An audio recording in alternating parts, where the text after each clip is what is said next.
White's pieces, however, are all on white squares and has a nice little bishop, and therefore this bishop is bad. And so, what should we do here? Well, we should, probably do rook d4. Okay, here, rook d4, and then queen here. Just put more pressure. Then now, probably, if that's this, rook d6, king here, bishop b7.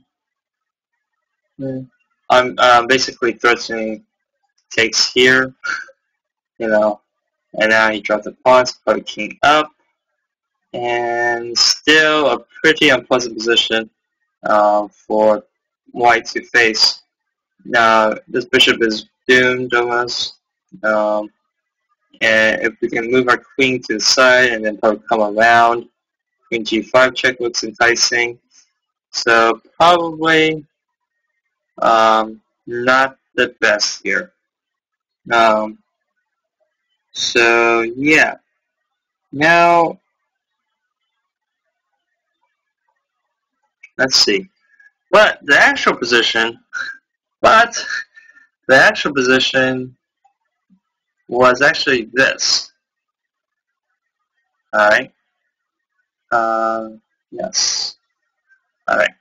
So here's the actual position in the game. This is Middlegame versus Khan in 1939 in Legrand, Middlegame. And basically, here, who has a good bishop, who has a bad bishop? Well, the good bishop is still black. Black has the better bishop. White, however, has still the bad bishop. However, it's still a pretty good bishop. It's extremely active bishop. So even though it's a bad bishop, it's an active bishop. The reason why is because the pawn chain is there.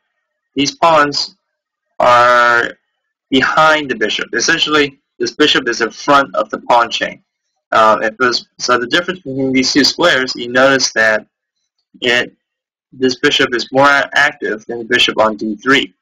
And so white can go about maybe rook b8, or excuse me, rook b1, queen b3, attacking this b6 pawn. Or, he can freely do whatever he wants. And the bishop is controlling a lot of these critical squares, c6, b7, a8, e6 even, so no more bishop e6 ideas.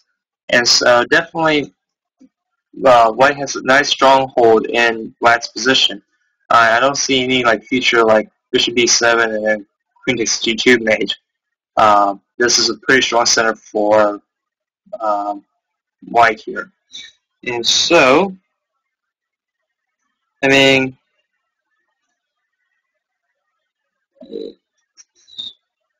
material's even. White has a better piece, minor piece. So this is a minor piece. Major pieces are the queen and the rook. The minor pieces are the knight and the bishops. And so white has a better minor piece. Even though it's bad, it's still okay. And black will be really happy to trade off. And so, look at targets. Targets, b6 is a target. So, like I said, rook b1, queen b3, double up on here. And then a5, a4, a5 maybe in the future. This pawn is actually on a3 is weak because it's by itself. And so if, black can play rook d7, rook a8, well, rook d7 probably, and then rook a7, and then attack this pawn a3. And, because, okay, look at the line here. This is our half, this is white's half here. And white has a little bit more space because of this pawn f5. Because of this pawn on f5, we can probably, have more space, more foothold in the black's position with g6 and e6. And so, and also the b file. So, it's all favored in towards basically, well, it's all in favor for white to try to win this game here. So, which side should we play on?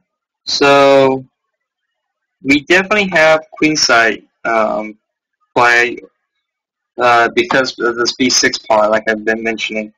The center is pretty close, but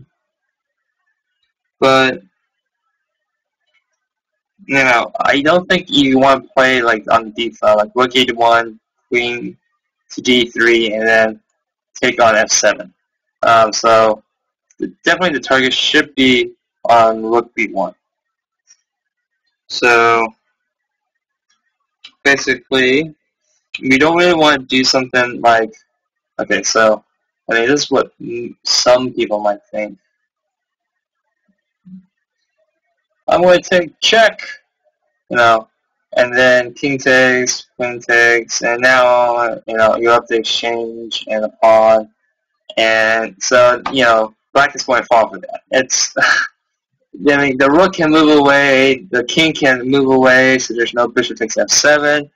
So, definitely remember what move you want to play. The target, obviously, should be b6. No kingside attack, so no rook lift.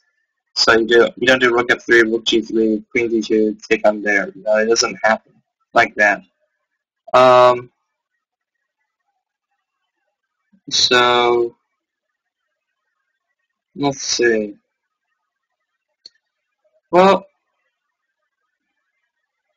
okay, in our head, you can't play in the center because we mentioned that.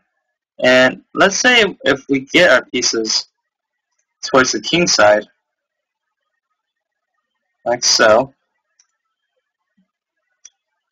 So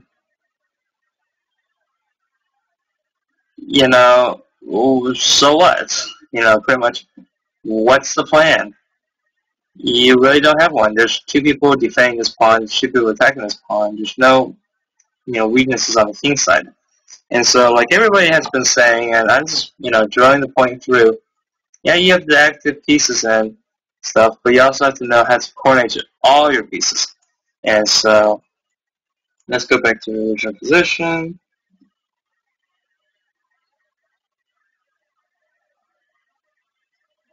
Okay, so this is original positions. Well, let's do something else.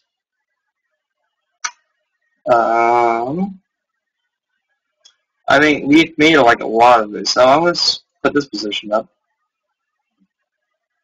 Maybe this is our idea, very conscious idea. We definitely are threatening G5 and then G6. We also have to do a lot of moves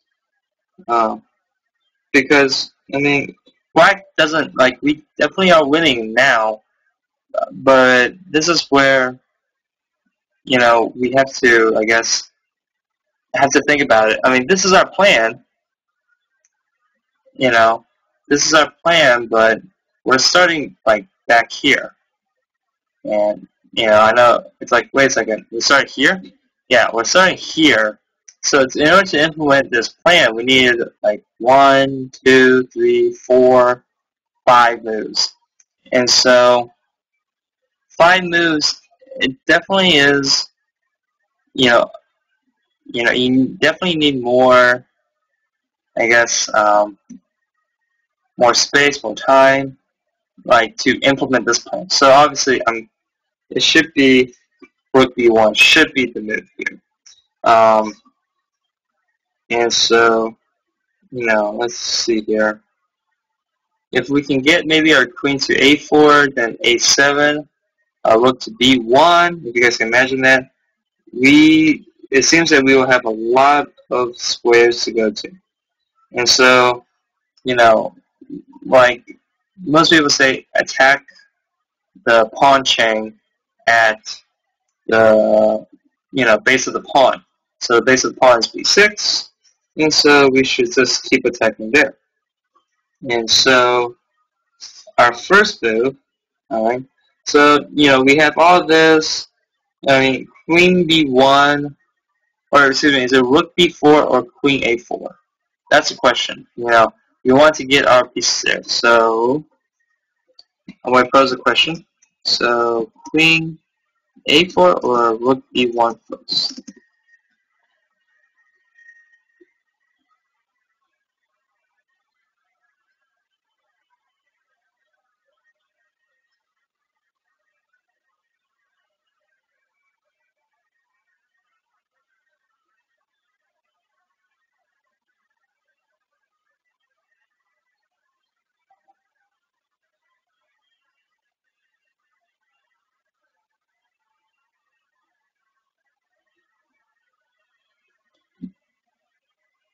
Giving you guys a little bit more time to think. And so queen a4 or rook b1 first?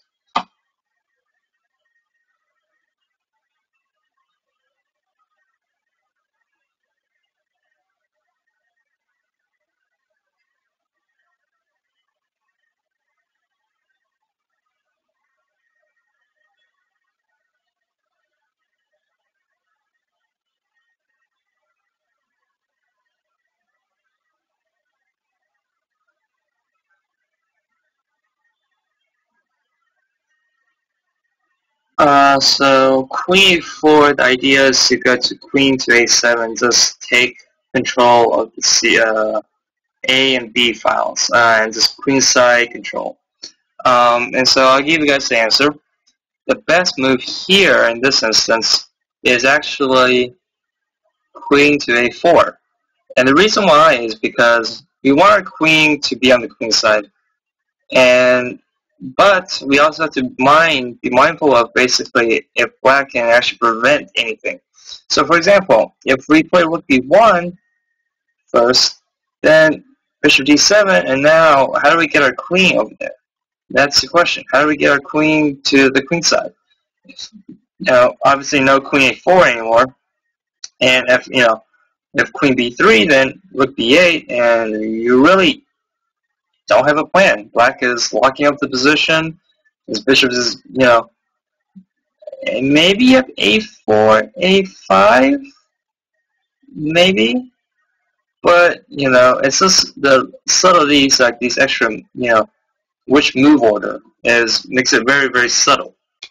So here, you definitely need to remember, like every move, you try to improve your position, but you also have to think about, which moves is better. And so, yes, white's bishop is better. Even though it's considered bad, it's technically better and active. And so let's see here. And so, queen a4 first, bishop d7, queen a7, attacking the pawn, bishop e8. And now what's the move? Right. But we want a queen to get more space. And so notice the difference. The queen definitely has a lot more space if it was on b2 than if it was on a7. So we're already attacking this pawn, right? So now what? So now it should be obvious what the next move is. What is the next move, guys?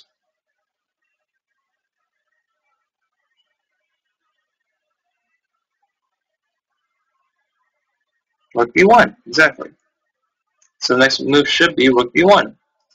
And so right now we're attacking the b6 pawn twice. And black needs to defend it. So after rook b1, now we just play rook d6. And now your a4, a5 comes in. So notice that your queen is not really, no more rook b8 stuff or rook d6 stuff. Now your a4, a5 plan is coming in. And we definitely have a queen side advantage. And we'll pick off this pawn on the c file. Because, no more like rook c6 is possible. And so we're hoping to just trade off this pawn and then take this pawn on the c file. And so a4. Well, king h7, to get off the back rank, free checks or anything like that. So now a4, a5, b takes, queen takes. So now black, how does black protect his pawn? And he doesn't, pretty much. Um, okay, 6 there.